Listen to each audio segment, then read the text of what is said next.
All right, well, guys, we're here with Matthew Lodge, who's fighting on the next Wanderer Promotions Warehouse Rumble 3. Matt, good to have you on board, mate. Thanks for having me. It's good. Looking forward to it. Yeah. How you feeling for the fight? No, pretty good. It's been enjoyable training the last few weeks and a couple of weeks to go. But yeah, a little bit of nerves. I'd be lying if there was none. So there's a big crowd coming, a lot of people coming for me myself, and it's exciting. I came to the first one, I think, in the warehouse, and it was a good vibe. And this time I've got to walk out, so it's a little bit different. And, at the same time, I'm excited and I'm looking forward to it. What are you looking forward to most about becoming a professional boxer? Probably the challenge. Probably at a period in my life, I needed a little bit of a challenge and go in the deep end a bit. And what better way to do it than boxing? Definitely going balls deep, mate. Yeah, I know. It's a bit of a. I feel like it's a bit of a test. I've always wanted to try, and I probably won't know how I feel about it till I'm in there. So hopefully it's not a mistake. Yeah, hopefully not. But I think it kind of similar to like a big game of footy. You get that kind of adrenaline, even with sparring, like going to new gyms and that. You get that kind of adrenaline that you can't get in everyday life. So I'm looking forward to that aspect. Yeah, how would you actually compare, say, the nerves of boxing compared to a massive football match? Yeah, obviously, I've kind of done footy my whole life. So, when I go on spar or train against someone that's done boxing their whole life, I feel like they've got it a lot more together. And, I'm in the deep end there, which is hard. So I'm probably definitely more nervous for boxing. Footy's comes pretty normal to me now. And maybe early on in my career, there's more emotion. But now the big game's kind of like a normal game. And for sure. Yeah, it's definitely boxing. What do you think? Do you actually because you seem to someone that... with all your experience and different things, you seem to be someone that enjoys those sort of nerves. Do you reckon that's the case even with the boxing or not? Yeah, I feel like my personality, I'm probably a bit guilty of being flat if it's not a big one. So that's probably where my worst performances might come if there's no pressure and there's no, there's no meaning behind it. So it can tend to be a bit flat or lazy. So that's why I enjoy the big crowds. Or I laugh, mate, because even though we were just talking outside and that's just said, your personality is very similar to mine. Like I've been watching your spar, and it's very similar to mine in terms of the boxing because we don't need to get wide to go up. We're already there. Whereas some people need to get motivated and push. I think we thrive under that sort of pressure. Yeah, I was thinking about what song I got to pick there. I'm probably better off picking a bit of a calming song, because. As you know, through sparring and that, if you let those emotions take over and go too hard, all of a sudden I can't feel my legs or my lungs. So there's a bit of a balance, and I'm slowly learning that. Being out on my feet a few times and people have punched the shit out of me. So just being able to control that and the emotion. Cool. It's actually been great for myself as my personality and that to drop a bit of ego and that emotion and anger and learn to be controlled and balanced. Yeah, how would you think that actually has come on board in terms of, because you learn so much discipline in that through your training, and even just the mental side. How do you think it's sort of shaped you now doing this? Yeah, I think it was just the learning.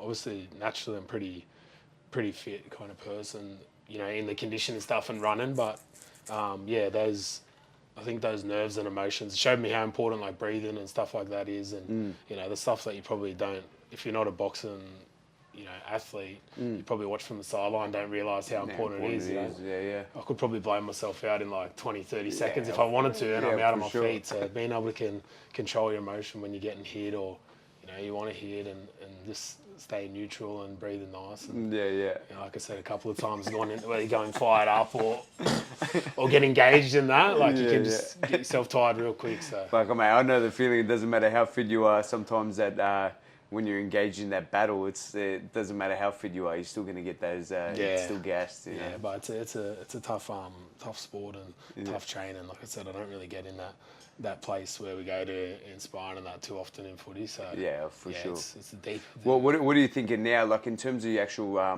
routine and sort of training, what's your weekly routine look like with your training now at the moment? At the moment, I'm kind of working with it, doing a bit of labour. I'm doing my house, so that's consumes me a fair bit and working there. But I try to get up early in the morning and do some form of cardio based stuff. Or for me, the cardio stuff, I'm trying to more focus on the boxing aspect of it and getting that technique and that sorted. And I probably, I'm also in my off season for footy, so I've just been flogged for 30 weeks. So I need to be a little bit smart with it and not flog myself going to the finals. I'll be a bit flat. So Yeah. probably mainly going like day on day off, kind of sparring and go see me coach and do pads and just learn and trying to get in with some good boxers and Nice. take something away from them after I spar them or little learning. So probably training like 4 or 5 times a week, Saturday mornings.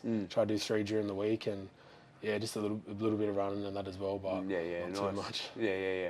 In terms of the actual conditioning that from your boxing, from your footy, do you think because you would have a high level of fitness from doing that sort of stuff, do you think that's transitioned over to the boxing, or how does it help? Yeah, I think it transitions, but that's probably the bit that I've learned. Like, it doesn't transition unless I learn to like relax myself and breathe and that properly. Because obviously I'll do that if I'm going for a run or playing footy, but holding my breath or tensing up in the ring can just really blow me out quick. So getting back to, I think for me, there's more gains in learning the sport and all that goes with it rather than just running laps around the field for me. So there's a lot more growth for there, and then obviously I'll put them both together. Yeah. I laugh, mate. I was watching somewhere podcast or something the other day, and they're like, you can go days without food, you can't go fucking 5 minutes without breathing. Yeah, I know. Yeah, it's funny. It's important, and I didn't realise how important it was until I started, boxing that properly. So definitely something to implement over the footy and that anyway. Yeah. What do you think is going to be your biggest asset coming into the boxing game? For me, probably work ethic. I'm not going to sit there and say I'm bloody heavyweight champ or anything, but if someone gives me something, I'll go away and practice it and learn it, and can usually pick it up, pretty quick. So nice. As long as I'm always a believer in that. If you put the work in, kind of thing, you get the rewards back. So if someone gives me something to do and work on, I'll go and do it. And also, I'm not afraid of that kind of challenge, whether it's sparring someone, good or fighting them. It's got to be done. And for sure. I like taking the fight to people. So good. I'd say I'm willing, and if someone gives me something, I'll work on it to get better. Yeah, nice, mate. Like obviously, you've seen a number of NRL guys and that coming over to the boxing game. You would have seen like Gallant guys like Gallant. Have you ever sparred Gallant? Nah, I've never had the opportunity. Have you dealt? You would have dealt with him. Yeah, I've versed him a fair few times and played with him, and he's a good footy player and he's done well in boxing, and he's a tough guy, and I think his career is probably similar. Like he put the work in. He always backed his fitness and won off that, and he's a tough guy. Mate, when I look at him, I'm like, fuck, he was a workhorse. Yeah. And now I look at that and I'm like, mate, he just outwilled most guys. I feel like this sport's kind of built off that. And you can get a lucky shot, especially in heavyweight, and get clipped off someone early. But he had that work ethic and stuff. I always think, mate, like if it comes down to, even when I was fighting, I'm like, mate, the guys might be a bit more experienced or a bit more skilled or whatever, but they're never going to outwork me. Yeah, it's really a good mindset. If you have that mentality and you go in there, it's like, fuck, you're ready to go toe-to-toe with anyone. Yeah. Combined, a bit of, he obviously got a lot of experience as he went along, and that played a part. So, he did well. When you look at guys like that, is that sort of what you're aspiring to do in terms of like with the NRL and then playing with the boxing as well, that you eventually... Yeah, I think it just started off, like for me, it's just like a lifestyle thing, I do footy, but, as a footy player, we always talk about getting away from footy a bit. And I was the kind of player that always needs to do some extras just to keep my weight in check and stay fit, If you're a big fella playing footy, you know what it's like. So I'd always go to the boxing gym a couple of days a week and just, it probably has transitioned into making me a bit better on my feet and laterally. So I started off doing that, and then, I think I said I really enjoyed it because every time I go there, I learn something. I'm someone that likes learning and get my brain thinking, and that's what I'm starting to understand about boxing. It's more than just two apes fight, like swinging punches. There's a lot of tactics a lot to it. Yeah, there's a lot to it. Like people say, it's chess game and stuff, but there is a lot of traps and stuff. So it always got my brain thinking, and Rod, the coach has done a good job at teaching me stuff every time I go in, and I think and take it away, and that part I just started really enjoying. And then I used to spar on and off here and there, which is probably had its downfalls. I wouldn't be conditioned for it all, but I'd still get in and spar boxers once every few months and keep coming back to it and back and forth, and now I get a chance. I'm not injured, and like I said, just taking a bit of a leap with it and having a crack. Yeah, nice, mate. Rod Rod tells me that one time you sparred, a couple times you sparred Lucas Brown as well. Yeah, we did a bit of training. We were going to go and fight, and yeah, he was really nice and good, and gave me some Rod said you tips. rocked him. Oh, no, he's buddy. He's freaking, Rod's looking after me there, but no, he's a nice I don't guy. know whether he's talking you up or whether it happened or who what. knows. But no, he done some work with me, and Yeah. obviously he showed me a bit of his right hand and some little tricks, and How much power did he have? yeah, heaps. Like it's not fake what he dishes out. So yeah, he probably had one of the best careers of an Aussie kind of boxer. He won that world champion, and yeah, he's a good bloke. We went away together, did a bit of training. And Yeah. he got hands like double mine, So What do you reckon would happen if, say, fuck, he just hit you with that, like just with those small 10-ounce gloves on? Do you reckon you're going out or what? I'm going under and tackling him. I'm taking it to the ground. I'm not. Nah, I don't know. Hopefully.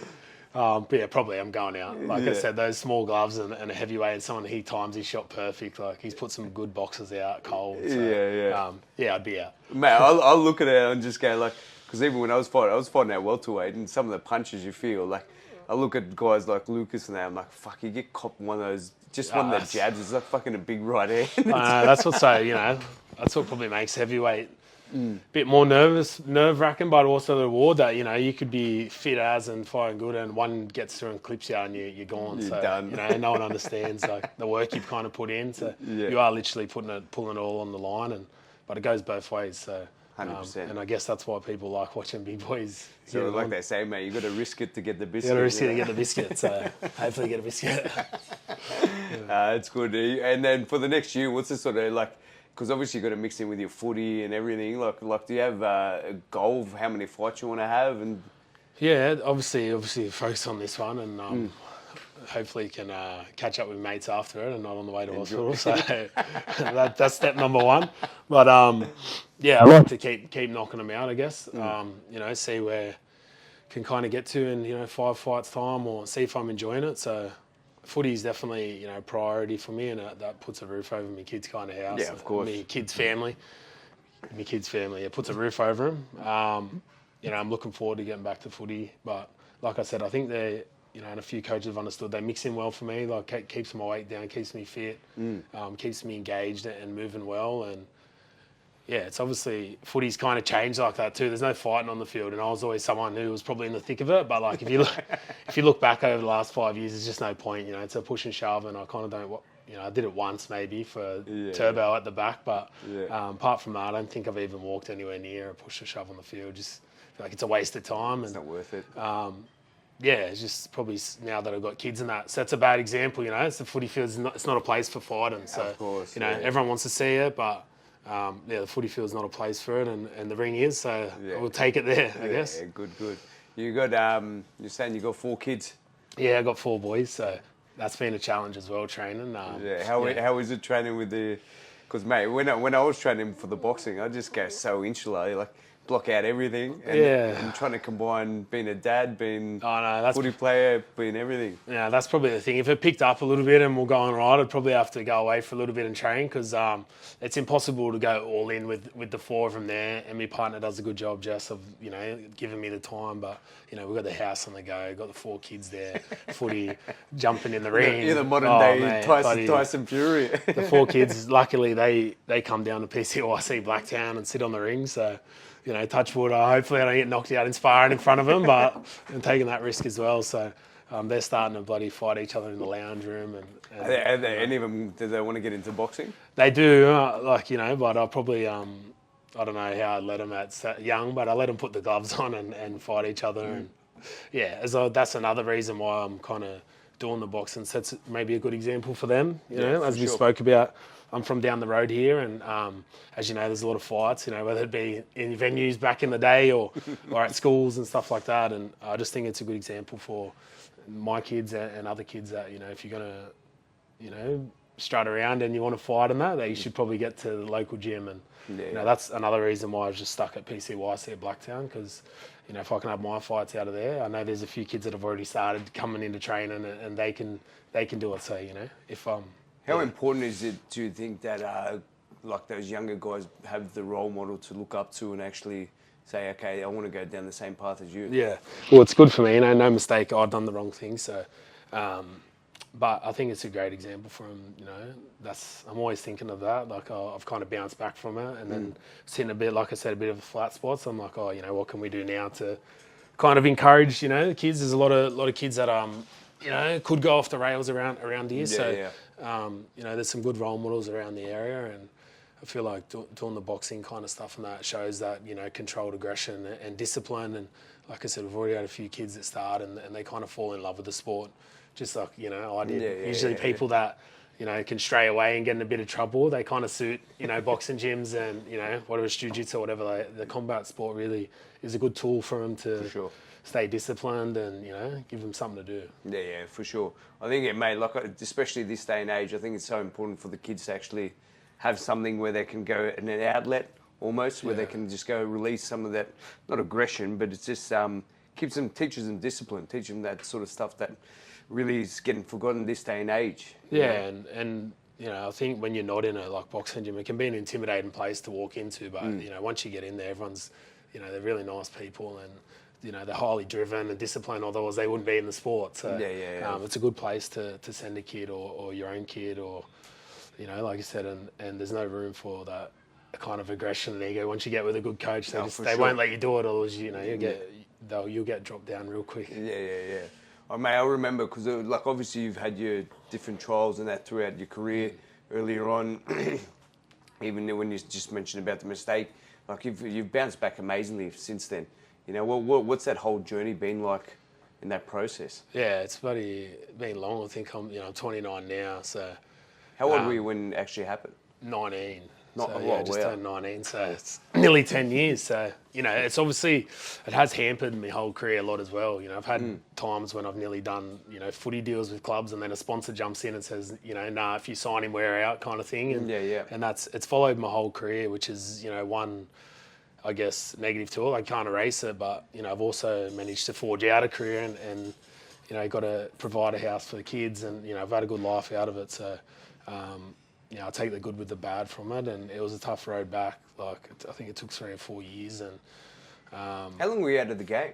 I think 3 years, and then I come back to the Queensland Cup. I had to go every step, and then finally got back and made a good career of it. Which, from the minute I got in trouble, I always knew I wanted to get back. It was just That was probably that was probably harder than boxing. That was the mental grind because I just I was pretty broke and owed a lot of money, in bills and stuff. And I was just training and working, and I had the end goal to get back. And like anyone that does 3 years out, it's a long time to get back to an elite level. So, I'm proud of that aspect. And that was probably a bigger challenge than the boxing for me. So did you always have that belief when you were starting back that you're going to make it back to the top? Yeah, I honestly I did. I think from the day I got in trouble, I was always optimistic, and I knew once I got there I was good enough. So. It was just a matter of working through, and like I said, I've moved around, clubs a little bit, and that kind of trouble has followed my whole career. And I never really comment on it too much or say too much. Just kind of roll with the punches. But it's hampered it a little bit, but at the same time managed to be doing pretty well out of it, and I got back to that elite level. Moved a few clubs, but I'm always starting in, my way to starting in all of them and doing my job. So. Obviously the footy career is going to keep going, but the boxing's been it's been good for me. Getting up early in the morning, going to train or learning something, as I said. But don't you reckon, for you now, your example can set an awesome example for different guys how they can come back from almost anything? Yeah, and there is a lot. Work with tend to keep that private as well, but I do a lot with a lot of kids and.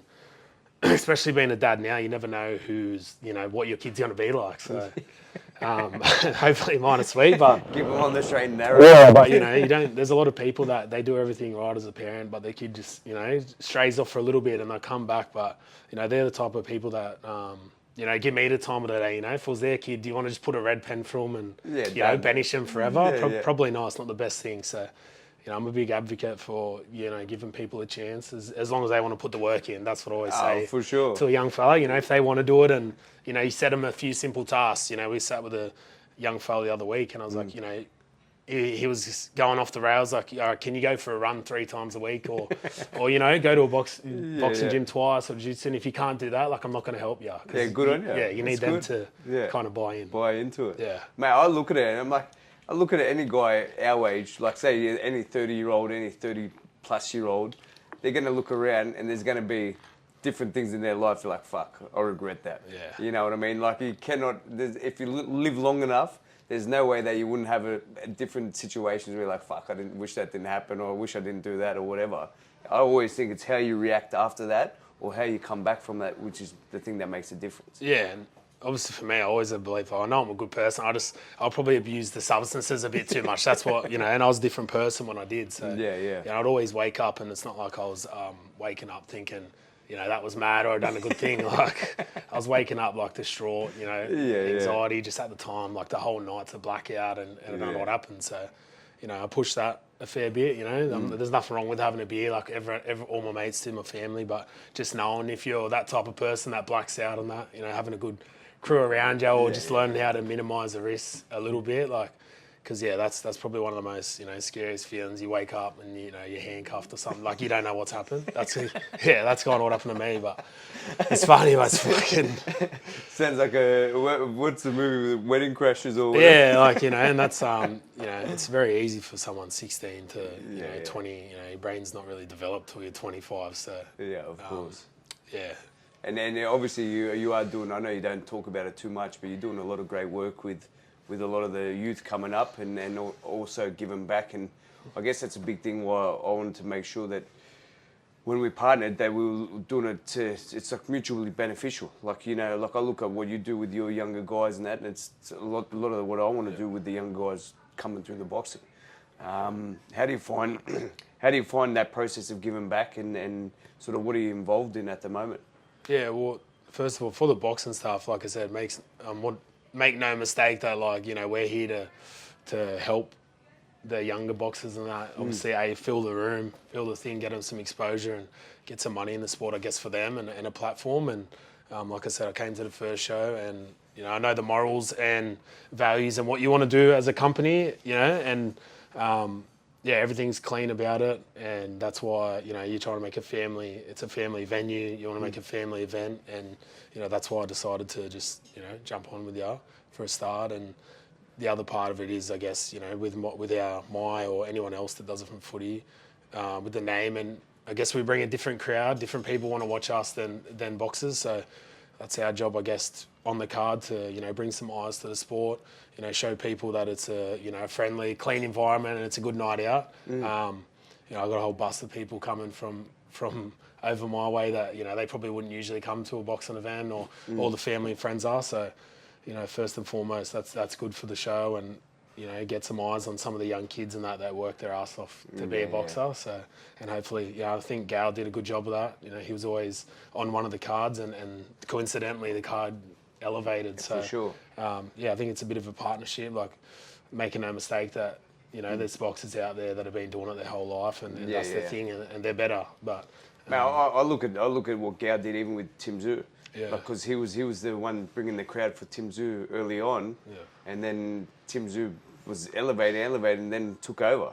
Yeah, well, that's the goal, and I guess I'd be happy if there was a kid fighting, on the 24th, and then in 3 years' time, we're sitting at their fights watching it. So that's that'd be amazing, and I know that's your goal to bring amateurs and all these people through the ranks. So I was happy to help with that, and like I said, I think some people don't know about whether it's a YouTuber or like a footy player crossing over to box, but for me, I've got good intentions with it.